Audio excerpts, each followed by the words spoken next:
Alors voici Chloé. Chloé, comme vous pouvez le voir, c'est une lapinette qui est bien dodue, qui mange bien. Et Chloé, elle a eu un accident.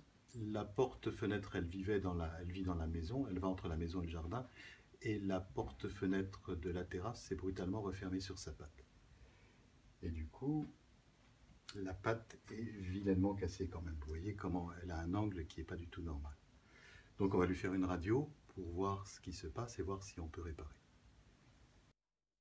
Bon, on a fait la radio de Chloé, c'est pas gagné.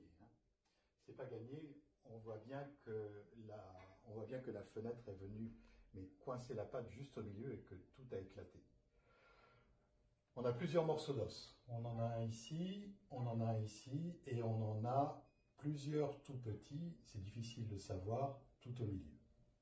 Franchement, ça c'est quelque chose qu'il est difficile de réparer. Alors, on en a parlé avec sa propriétaire parce que on peut décider soit de tenter la réparation, soit se dire ça ne va pas marcher et ça peut être une indication d'amputation. Maintenant, Chloé, vous avez vu qu'elle était dodue, qu'elle était assez ronde, donc avec une patte en moins, même si beaucoup de lapins s'y font, là, elle quand même, elle risque quand même d'être assez handicapée. Donc, on a décidé de tenter l'opération. En fait, ce que je vais faire, je vais mettre une tige à l'intérieur et surtout ce qu'on appelle un fixateur externe, c'est-à-dire une barre externe qui va permettre de supporter tout le poids de Chloé pendant le temps nécessaire à la guérison, c'est-à-dire peut-être 2 mois. Et puis on verra si pendant l'intervention je me rends compte que rien n'est possible, que l'os est trop friable, à ce moment-là, il faudra se résoudre à amputer. On verra bien. Voilà Chloé 2 jours après l'opération. Tout s'est bien passé, elle a bien récupéré.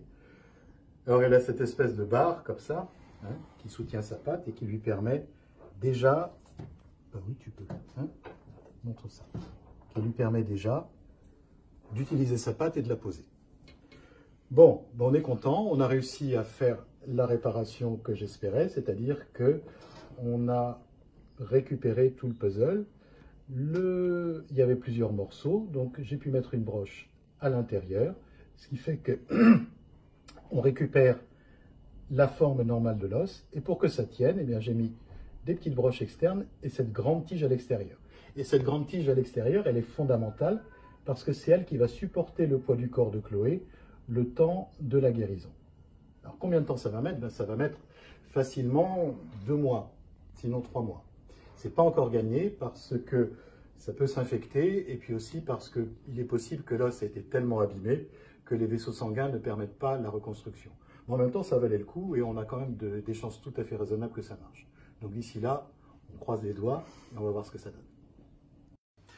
Et voilà Chloé, 4 mois après la chirurgie. Elle a très bien supporté son montage, tout le poids l'a repoussé, elle utilise sa patte très très bien. Tu montres Chloé comment tu utilises ta patte? C'est bien. On a fait une radio de contrôle et on voit que tout est consolidé. L'os a proliféré, c'est assez solide. Donc aujourd'hui, on va l'endormir, on va lui enlever son montage.